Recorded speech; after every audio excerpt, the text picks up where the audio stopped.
السلام علیکم۔ اچھا جی، سن 7 ہجری میں مسلمانوں نے محرم کے مہینے میں ایک جنگ لڑی، اور وہ جنگ جو ہے غزوہ خیبر کے نام سے مشہور ہے۔ یہ یہودیوں کا ایک گڑھ تھا، انہوں نے خیبر کے اندر اپنا ایک گڑھ بنا لیا تھا، 7 قلعے تھے، وہاں سے ساری سازشیں کرتے تھے مسلمانوں کے خلاف، اور اللہ کے نبی صلی اللہ علیہ وسلم کو ہر طرح کا نقصان پہنچانے کی کوشش کرتے تھے۔ تو آپ صلی اللہ علیہ وسلم نے طے کیا کہ کسی طرح ان قلعوں کو فتح کرنا ہے۔ آپ پورا لشکر لے کے پہنچے۔ 5 قلعے تو ابتدائی طور پہ فتح ہو گئے، لیکن 2 قلعے ایسے تھے جو کسی صورت فتح نہیں ہو رہے تھے۔ ان میں سے ایک قلعہ تھا، اس کا نام تھا قموس،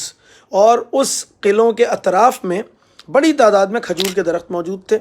اور ان کی بہت بڑی زرعی زمین تھی اور تناور درخت تھے۔ جب کسی بھی صورت قلعہ فتح نہیں ہو رہے تھے اور یہودی بڑی تعداد میں مسلمانوں کی شہادتیں بھی ہونا شروع ہو گئیں، تو آپ صلی اللہ علیہ وسلم نے پہلی دفعہ ایک ایسا حکم دیا جو خود آپ کے ہی حکم کے برعکس تھا، اور آپ نے حکم یہ دیا کہ اب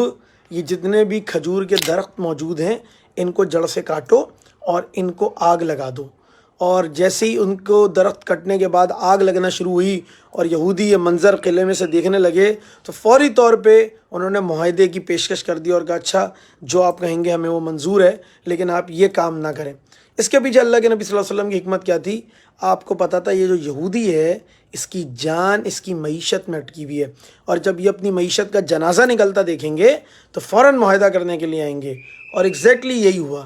آج بھی جو صورتحال ہے، میں اور آپ ایک کمزور اور بے بس انسان ہیں، ہم دعا کر سکتے ہیں، ہم وہاں جا نہیں سکتے ہیں، ہم شاید کچھ بھی نہیں کر سکتے ہیں، لیکن ایک کام کر سکتے ہیں، میرے اور آپ کے گھروں میں بڑے بڑے تنا آور درخت ان یہودیوں کے لگے ہوئے ہیں،